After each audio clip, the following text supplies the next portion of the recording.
প্রবাসী বাংলাদেশি শ্রমিকদের আর্থিক লেনদেনের জন্য সংযুক্ত আরব আমিরাতে জনতা ব্যাংক স্থাপিত হয়। ধীরে ধীরে আবুধাবি, আলাইন, দুবাই ও শারজায় এটির শাখা খোলা হয়। তবে এর আধুনিক সেবা কার্যক্রম নিয়ে প্রবাসীদের মাঝে আছে মিশ্র প্রতিক্রিয়া। অনেকের অভিযোগ, গেল বছর থেকে 4টি শাখার এটিএমগুলো কাজ করছে না। এতে টাকা জমা ও তুলতে সমস্যায় পড়ছেন প্রবাসীরা। জনতা ব্যাংকের সার্ভিসটা যেন আন্তর্জাতিক মানের হয়।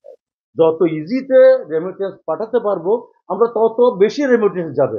বাংলাদেশি অধ্যুষিত এলাকাগুলোয় নতুন শাখা খোলা ও এটিএম বুথ স্থাপনের দাবি প্রবাসীদের। বিশেষ করে দুবাইয়ের ড্রাগন মার্ট, আবির ভেজিটেবল মার্কেট ও আজমান শহরে আধুনিক ব্যাংকিং সেবা জরুরি বলে জানান অনেকে। আমাদের ড্রাগন মার্ট ভিত্তিক ইন্টারন্যাশনাল সিটিতে হোক একটা বুথ এবং একটা ব্রাঞ্চ করে দেওয়ার জন্য দ্রুত সময়ে প্রবাসীদের সমস্যা নিরসনের আশ্বাস দিয়েছেন আমিরাতের জনতা ব্যাংকের প্রধান নির্বাহী কর্মকর্তা কামরুজ্জামান। জানান, এরই মধ্যে নতুন 13টি এটিএম বুথ স্থাপনের আবেদন করা হয়েছে। এগুলো স্থাপিত হলে প্রবাসীদের ভোগান্তি কমবে। 13টা বুথ স্থাপন করব।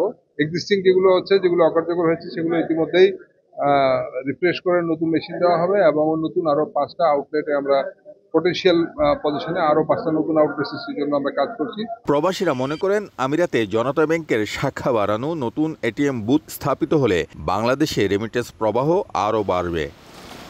শিবলি আল সাদিক, সময় সংবাদ, সংযুক্ত আরব আমিরাত।